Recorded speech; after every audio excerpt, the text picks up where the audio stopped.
Hello and welcome to the United Stand. It's the hottest show of the year, of what is left of the year. It's the United Stand Manchester United year review. What a year it has been. Pink boots! It's the pink boots, Marcus! The bloody pink boots!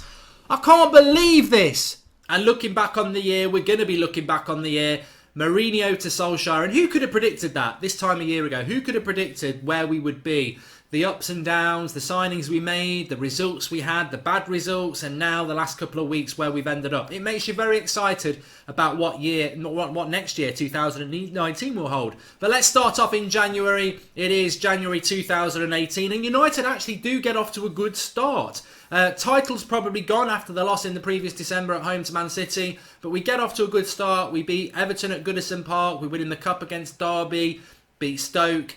And then a 1-0 win against 1-0 win away to Burnley with Anthony Martial getting the goal. And Martial was on fire in January, scoring in most games. And then this happened. Alexis Sanchez signed for Manchester United. The long wait is over. 6 p.m. I tweeted, retweet, and the next Manchester United tweet will be Alexis Sanchez. And it is official. He is a Manchester United player at long last. We knew it. We said it last night. We said it a week ago. But boom, read it back because it is a fact. Alexis Sanchez now wears the number 7 for Manchester United and everybody else can officially sit down. Manchester City, Arsenal, the press, the anti-United agenda, sit down, sit under the L, catch some shade because we've got Alexis Sanchez with Martial and we're going to tear it up. Alexis Sanchez to Manchester United. And we were, and I was, very excited by this. We're going to have Sanchez on the right, Martial on the left, Lukaku up front. We're going to build something for next season. Maybe the title's gone, but we can build something. And that's not what actually happened. That's not what happened at all. We beat Yeovil in the Cup 4-0, and then it was Spurs away at Wembley. Martial on the right, Sanchez on the left. We lose 2-0. Phil Jones and Ashley Young with a normal calamitous performance and Spurs winning comfortably in the end. But the writing was on the wall for Martial and he'd go on to have a very drab end to the season, not going to the World Cup and losing his left wing spot inexplicably to an Alexis Sanchez who would never find form under Jose Mourinho. And that was the story of January. As we moved into February, the 60th anniversary of the most symbolic thing in Manchester United's history, the Munich tragedy, and the United Stand was over there with other United fans to mark that tragic occasion.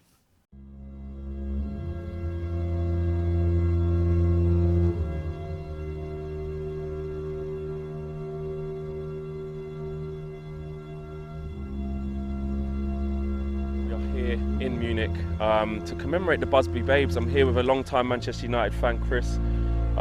This is my first time here. I can feel something in the air. It's something special. You can understand what's happened here. Just give us an insight into your experiences and your thoughts and feelings on what's happened. Well, my experience was I was at school in Dublin when the actual crash happened.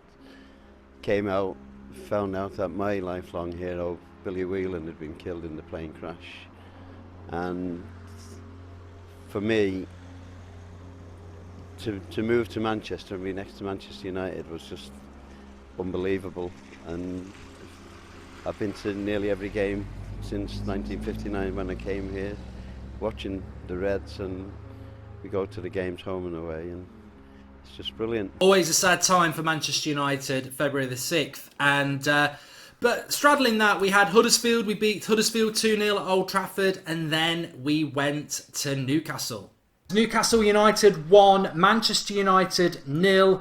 The game, I said at half-time, we can't lose that game. I can't see how we lose that game. But what we didn't see is that Manchester United are capable of losing any game. Embarrassing, shambolic. Where does the blame lie? Mourinho's mistakes? Individual errors? Yet again, Manchester United struggling at places they should be winning. We'd had Huddersfield in the previous autumn, then the Newcastle game. But typically, Manchester United then bounced back. FA Cup game away to Huddersfield. The FA Cup run continued with a 2-0 win. Then Sevilla in the Champions League, away from home against Sevilla, and David De Gea put in a fantastic display in what was a quintessential Mourinho park the bus. We did nothing. Sevilla had loads of chances. De Gea put in a great display. United showing very little. And we came away from that thinking, well, actually, let's get them back to Old Trafford and knock them out, even though that's unacceptable to do that. we sort of hid behind, well, I remember Sir Alex Ferguson going away in Europe, getting the draw and then doing them over at Old Trafford. Hopefully that is what was about to come. And we capped February off with a very good win against Chelsea. A 2-1 win against Chelsea at Old Trafford. Convincing again, went 1-0 down, but came back, and Lingard scoring the header late on. And there was a little bit of positivity with Manchester United as we then moved into March. And March obviously showed up some really good performances from United again coming from behind like we had against Chelsea, Crystal Palace at Selhurst Park, Matic with a late banger to get us a win there, and then Liverpool at Old Trafford. I know, looking at his teeth, it's probably quite... Oh, Rashford, go on! Yes! Come on! What a bloody goal! Brilliant! I told you Rashford was going to turn up. Boom! Absolutely! Back of the net! Boom! Marcus Rashford. Oh, brilliant! Absolutely superb. Oh, why does he never hit it first time? Yes! Because Rashford will. 2-0! Manchester United.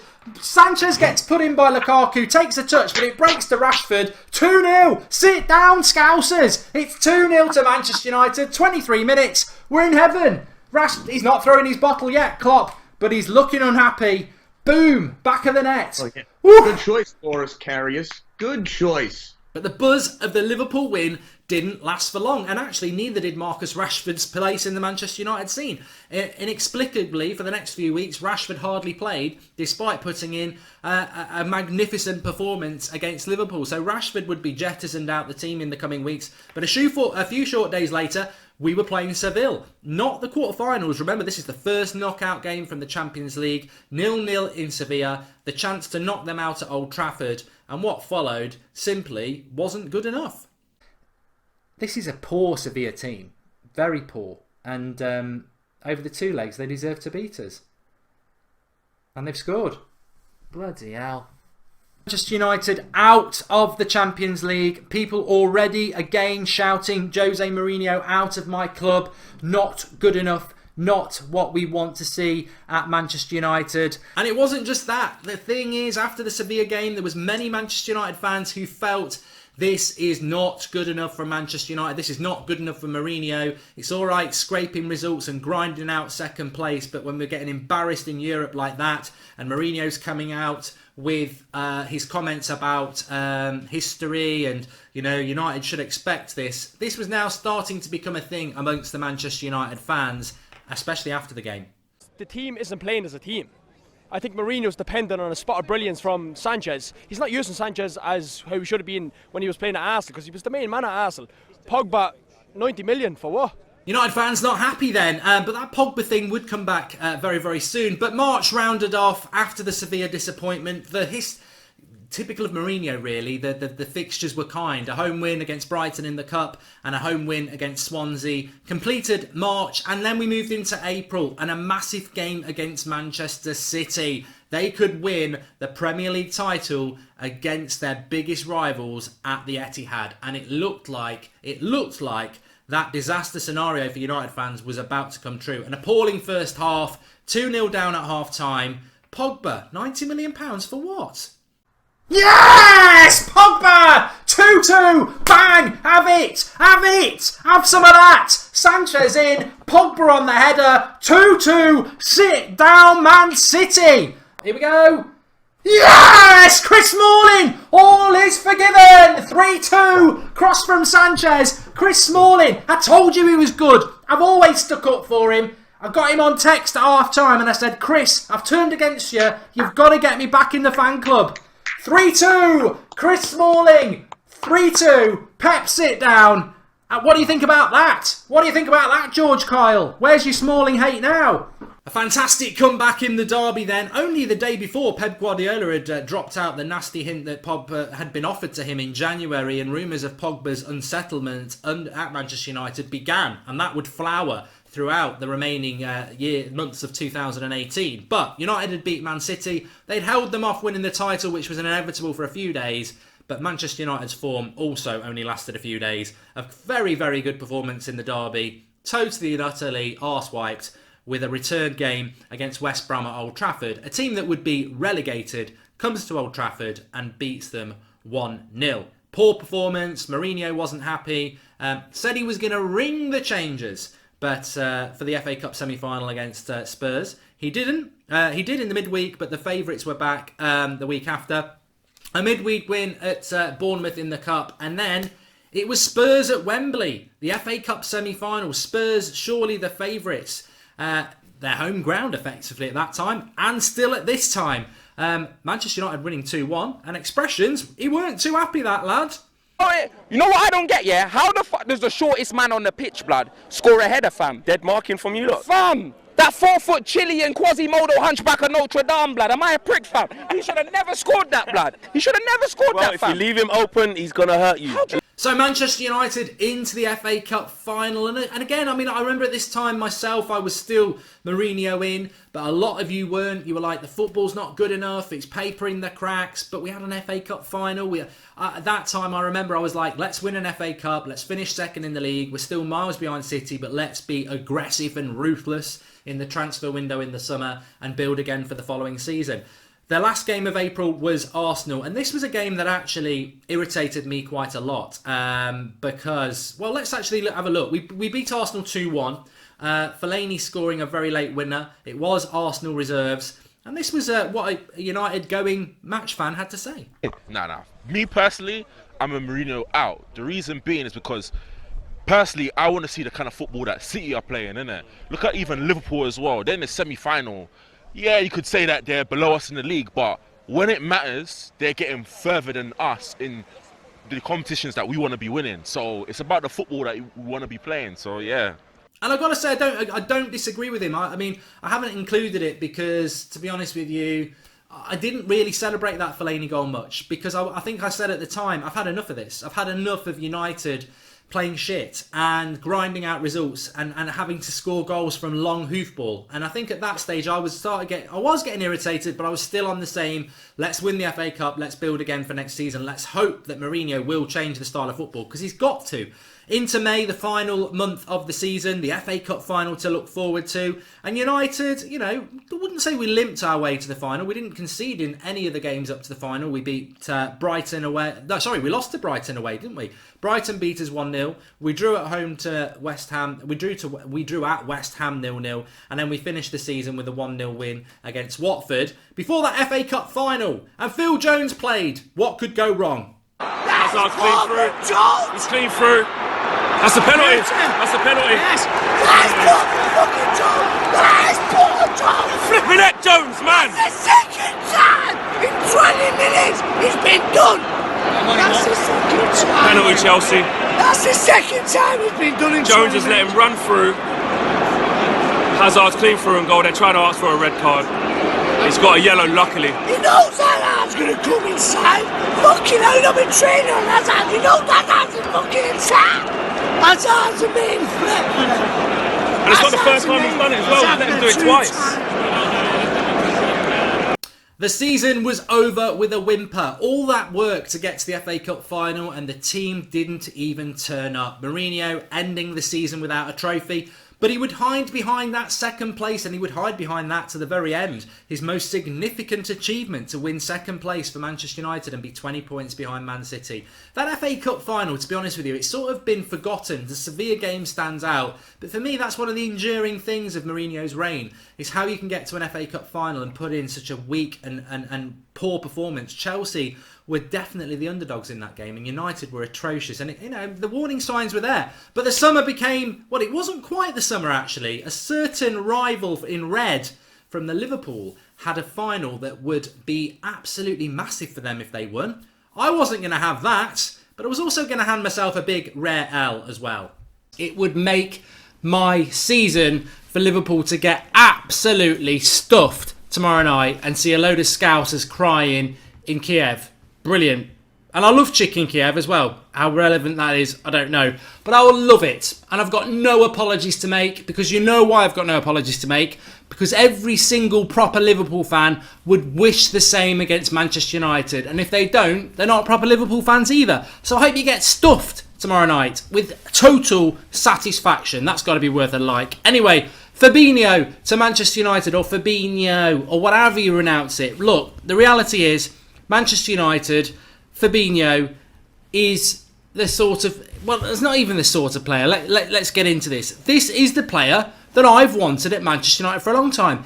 So Liverpool would lose the Champions League final, but we would lose the race for Fabinho. Although, actually, we weren't even in that race. We were in a race for another cretin beginning with F. But that's more for later. But look, you know what? I still say I think Fabinho for Manchester United, I did want him. I did want him. So what? I did want him, and I still would have wanted him at United. And we were linked to him for so long, and we never went for him. And, you know, Matic might be doing well at the moment under Ole, but he's had 8 crap months.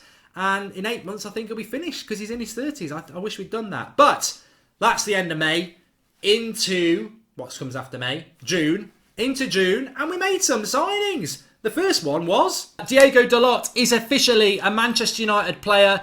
And Mark Goldbridge is officially a plonker. Dalot signs for Manchester United. Or was it Dalot? Over the months, we'd learn it was Dalot. But at the moment, we didn't want that to be Dalot. We wanted more. And we got more. Hello and welcome to the United Stand. Fred is a red. Fred is official. Manchester United have released the Twitter video, the YouTube video, and Fred has signed for Manchester United. Fred signs for Manchester United. How we rejoiced. He's brilliant. He's going to the World Cup with Brazil. He's done very well for Shakhtar Donetsk.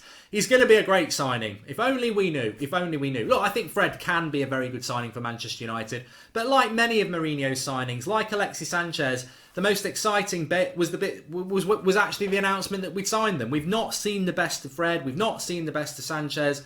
But I still think that we can, and he was £50 million for a midfielder, and we've hardly used him at all. Why have we hardly used him at all? Because this player that Mourinho spent most of the season begging to stay, that even said when he was injured, sign the contract because you don't know how bad the injury could be. Ridiculous.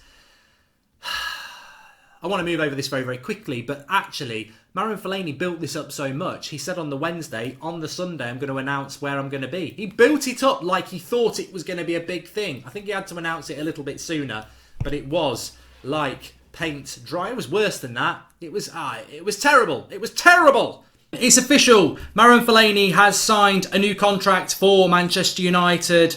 The 2-year contract with the option of a further year means that Marouane Fellaini will actually be here for at least a 7-year stay at Manchester United. I tell you what, I've joked in the past about this. You can get less for murder. So Fellaini signs for Manchester United. We can't get rid of him. Even though we got rid of Mourinho, we still got Fellaini. But he signs. And then we moved into July, the World Cup. England. Goldbridge loved England again. Yes! Come on! Come on! Yes! Get in! Get in! The England dream would die. FA Cup semi-finalists, World Cup even semi-finalists. England loves a loser. But back to business. Back to the pre-season tour. Back to work for Manchester United. This was going to be the season. Let's get, we've got a couple of signings in. Let's build a little bit of momentum, Jose. Please don't concede the title yet.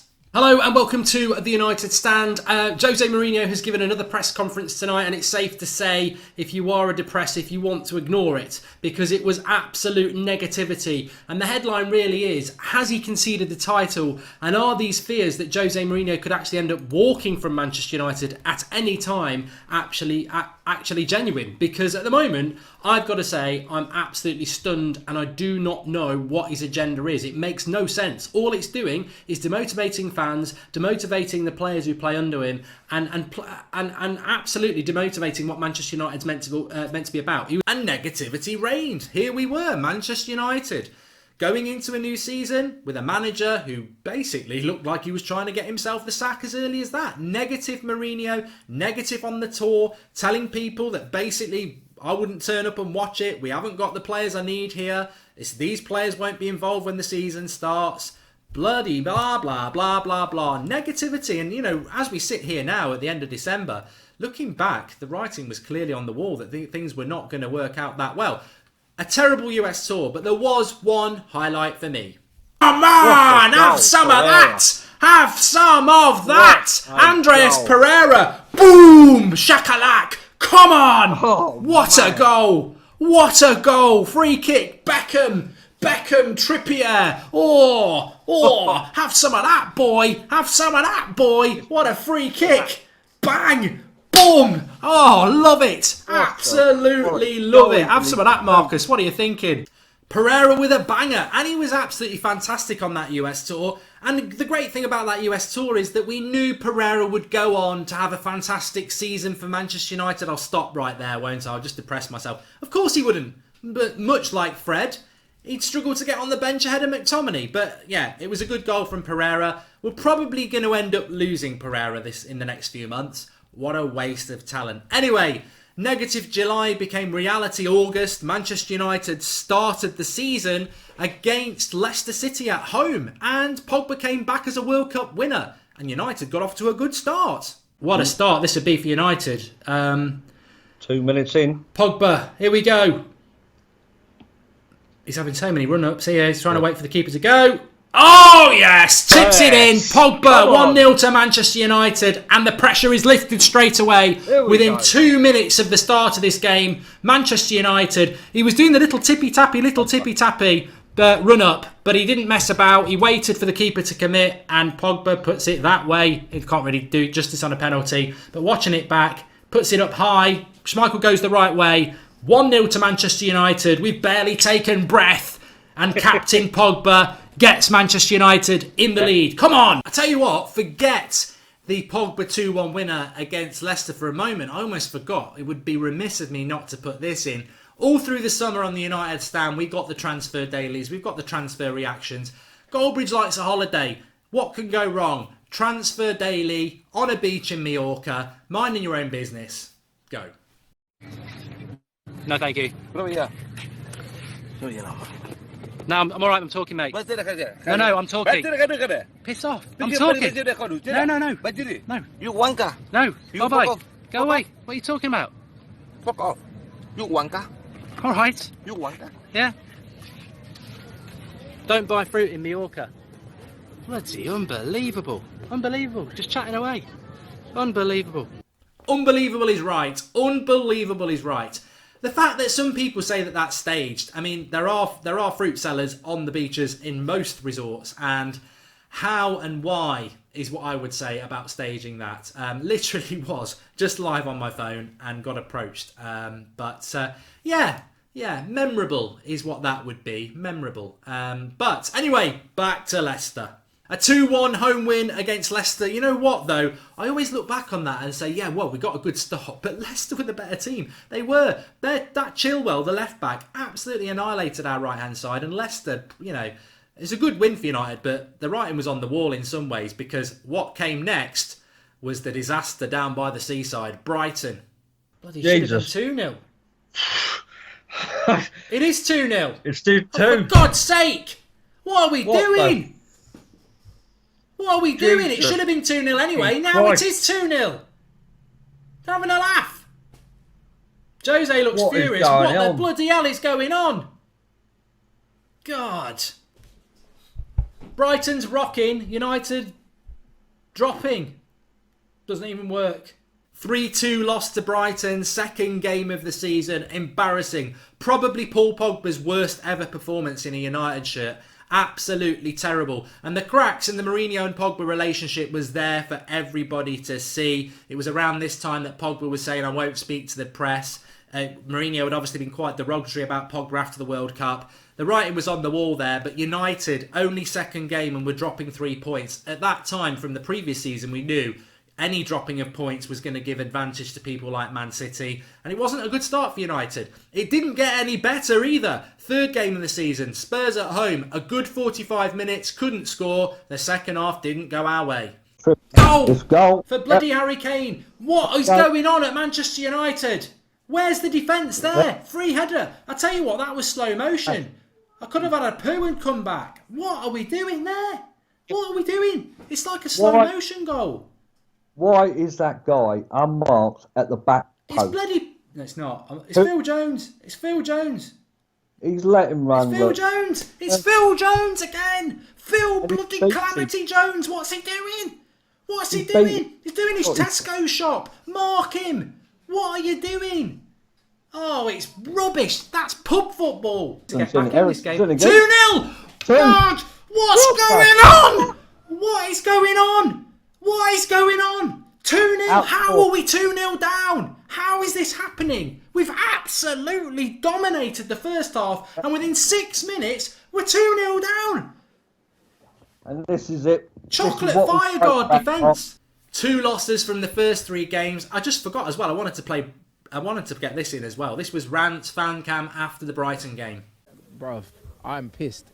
I'm so angry. Like, I'm just angry, bruv. Like, and you know what's funny about this? Everyone's like, oh, defence, the defence, the defence. Last 2 seasons, we've had like the top 2 defence in the country with the same players. It ain't got nothing to do with the players or the defence, bro. We can't fucking attack. That's why we lose to shit teams like this, bruv. Understand, like, teams like that, they don't respect us going forward, so they'll come at us. Like, we didn't have any sustained attacking pressure in the game over 90 minutes. Like, we had, 3 shots on target in 90 minutes. Like, if you include the 2 goals and then the Pogba shot that got saved. That's it. In 90 minutes against a fucking Poundland team like this, bro. The United fan base was certainly turning against Mourinho, but after that Spurs game, 2 losses from the first 3 games, Mourinho did that famous little stare at the Stretford end who clapped him, the nod of the head, I'm the man, and a little bit of division in the United fan base started to show. There was those who really felt Mourinho, it was time to go, but there are those who, I'm backing my manager no matter what, and that's what would be the story for the next few months, really. We moved into September, and September for Manchester United wasn't too bad, actually. We won against Burnley, probably the worst team I've seen in the league so far this season. And then an international break, followed by a game against Watford. Watford had a good start. Many people thought that would be a difficult game. A couple of good set pieces for United, and they came out 2-1. And after the international break, people started to think maybe there is an opportunity for United to try and build and rescue this season. Rescue the season, yes, because losing 2 from your first 3 is not acceptable. The Champions League opened up with a game against Young Boys away from home. We won that 3-0. And was there some momentum at last for Manchester United as we went towards the Wolves game? And Goldbridge made an appearance at Old Trafford. Mark, good to see you up here, but disappointing result, man. What went wrong today? You know what?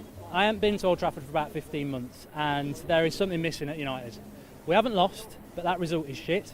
It should not be acceptable. 8 points off Liverpool now, and there's just something missing from that team. And I tell you what, that fan cam guy, he is probably the most eloquent, educated football fan I've ever seen. But talking about one superstar to another, he was a Man City fan, but he wanted to have his say on Manchester United. Things come in cycles. When I was growing up, when these lads were growing up as well, he's probably about my age, we were thinking Liverpool would never go 20 years without winning the league. And in the 90s, you never thought United would go 6 years without winning the league. But it's over. We're gonna come back because you guys got you. And unfortunately, his say wouldn't be too inaccurate. And a Carabao Cup, is that's what we're calling it this year? Carabao Cup, Derby County, iconic. 2-2, goes to penalties.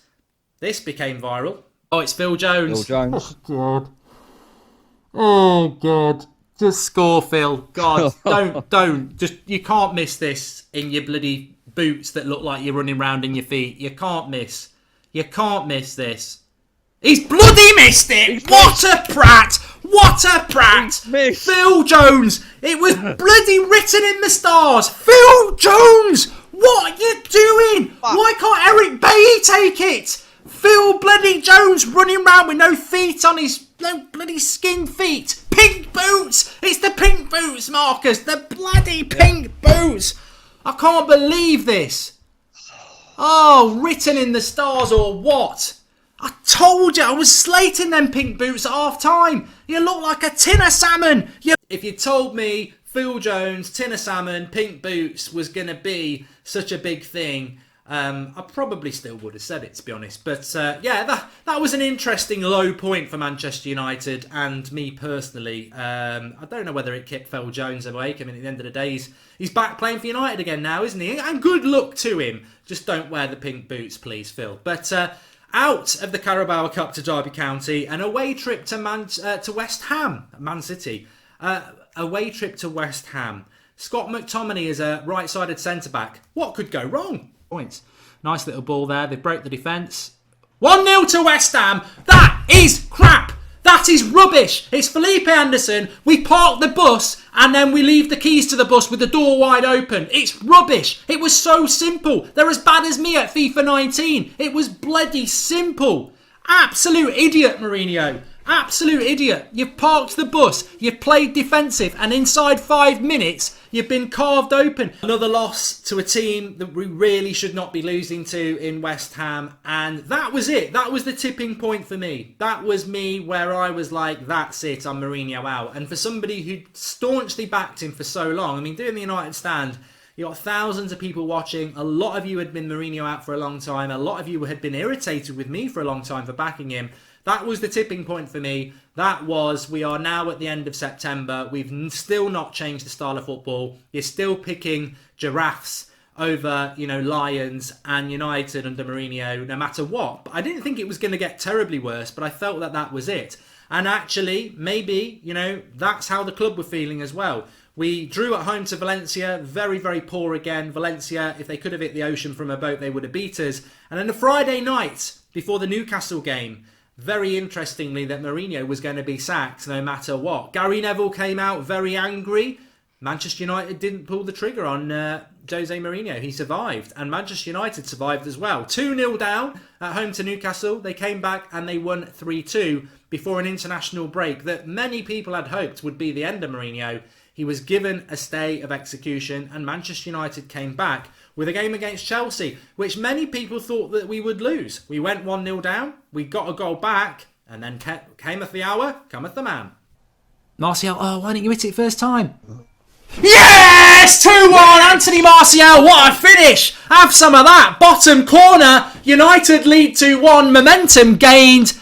Well, that's why Anthony Martial should be playing week in, week out for Manchester United, because that is absolutely fucking fantastic, Marcus. Get in! Martial FC. Have some of that. A fantastic goal by Martial. Manchester United 2-1 up against Chelsea. Into stoppage time. This could be a turning point yet again for Mourinho. To beat a team from the top 4, to start the season, to get it going. All we've got to do is hold on.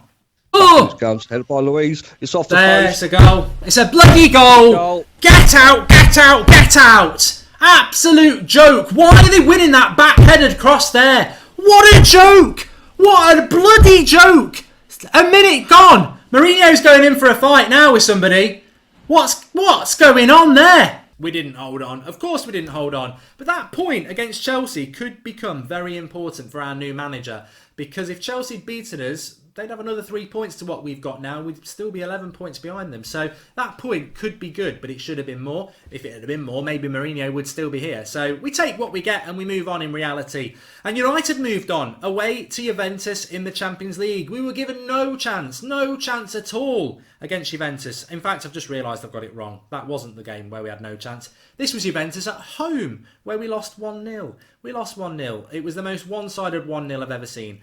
The following weekend, we played Everton at home, 2-1. Again, very reminiscent of the Leicester game on the opening game of the season, where we I think Everton were as good as we were, but we managed to get the win. And then we got a late winner at Bournemouth as we moved into November. A late winner against Bournemouth. They should have battered us in the first half. They didn't take their opportunities, and United came back. And you know what? October into November, United were looking okay again. Away in Turin. One night in Turin. Goldbridge had a feeling that United would get something. Nobody else did. We shouldn't have done. We did. 1-0 down with a few minutes to go. We end up scraping a 2-1 win, and positivity reigned. It was a memorable night in preparation for the Man City game. And the Man City game didn't go the way we wanted it to. What a save. No. Fucking no. 11 minutes in and we're 1-0 down. It's been coming for fucking 20 minutes. It's just shit. Absolutely. You know what? I would never ever want a team to score against Manchester United, but that is bordering on bollocks. It really is bollocks. Jurassic Park. Jurassic Park bloody defending. They've just had... That's it. I'm finished. I'm finished with this shit from Mourinho. They have passed us around for the last 2 minutes, waiting for us to come at them, and then they get to a position where you think United are safe, we've got the defence, and it's one cross into the littlest hobbit on the pitch, Gundogan, who has the time to take a control and pass it in. Who's following that run? Where's Fellaini? Where's Matic? Where's the bloody midfield? Where's the centre-backs? They've absolutely mugged us off here. An embarrassing loss in the derby then to Manchester City 3-1, going into another international break, and United fans were feeling low. But typically, the cycle of anything, should I say, is you feel fed up, he's got to go, and then people start looking at the fixtures and go, we've got Palace at home, we've got Southampton away, we've got Arsenal. We can win some of these games. We've got really winnable games, and if he wins all those games, maybe we've got a chance for top 4. Even Mourinho himself was saying, we'll be top 4 by Christmas. Goldbridge took another trip to Old Trafford, and it was another draw. Mark, we spoke before the game, and your prediction was kind of, well, we'll win today, it'll get a bit optimistic again. Then we spoke about the 8 games coming up. They're all winnable. We should really win all of them. Maybe Arsenal is probably the most challenging out of that. Push your head. That's Lukaku's first touch for you. Fucking hell. I mean, how bad was that? Just like 0-0 with Crystal Palace. No word of a lie. United are a team that scores late goals. 15 minutes to go. And Old Trafford was empty, and I couldn't believe it. I thought, we will score. Fellaini's on the pitch. He'll get something. 0-0 with Palace. Young boys scraped it again. Could have been going out of the Champions League. Fellaini, little bit of a hand, helps it in, and United beat Young Boys. And that gets United through to the knockout stage, which is something Mourinho will obviously be very, very proud of.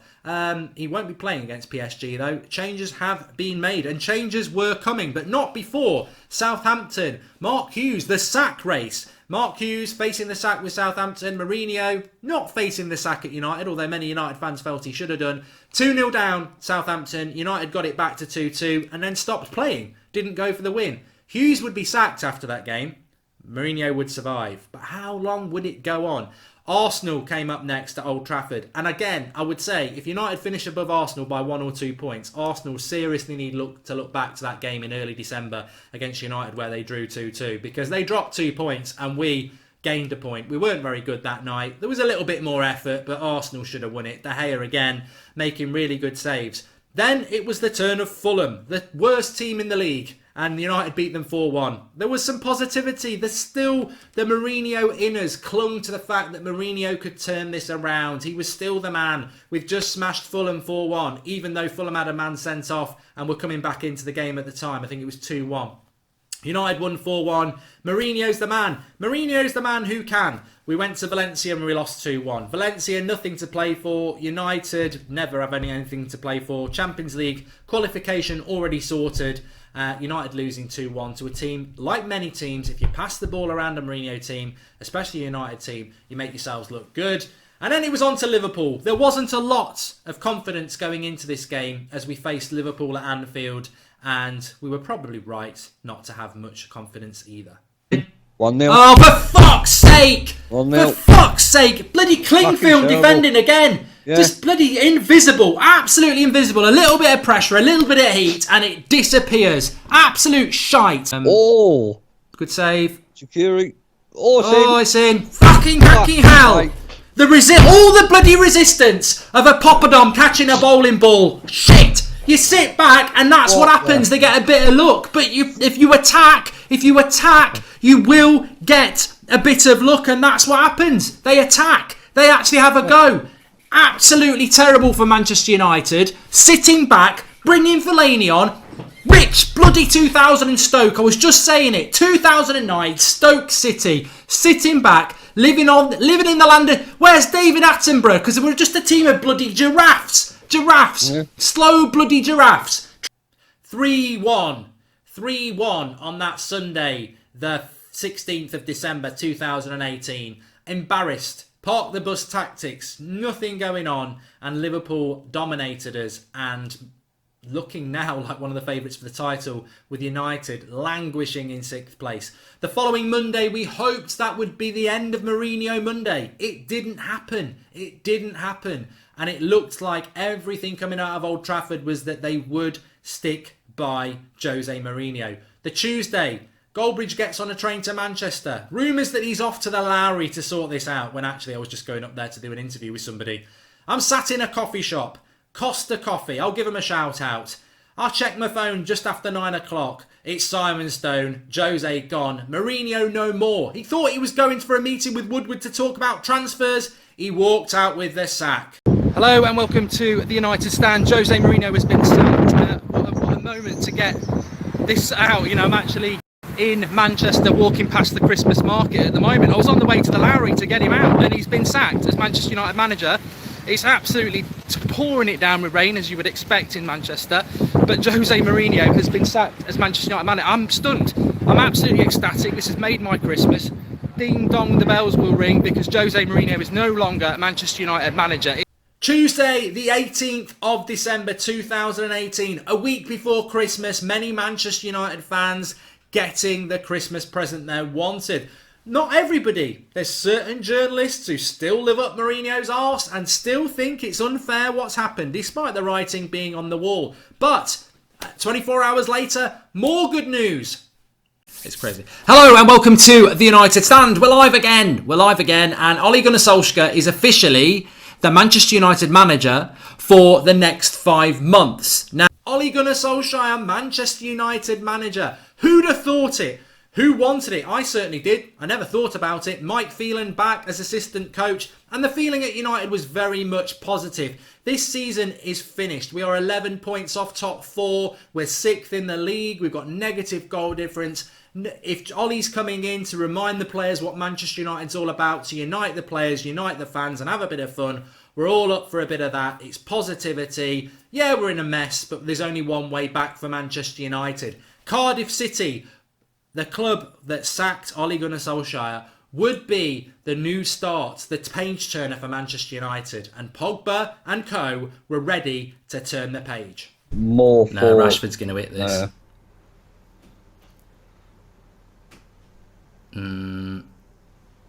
Yes! Get in! 1-0 Manchester United. It's Marcus Rashford, thunderstruck, straight through the wall, back of the net, 3 minutes in, and what a symbolic goal it is for Manchester United, because it's Marcus Rashford from the youth setup, Ole Gunnar Solskjaer from Manchester United's history, United through and through, and it's Marcus Rashford who smashes it home. Get the jam out, we're having jam on toast, Marcus. A lovely, beautiful, sweet hit from Marcus Rashford as we watch it back. I don't know whether it catches a bit of the wall, but that is exactly the sort of start you want. Ronaldo-esque. Already, to Herrera. Don't shoot Herrera.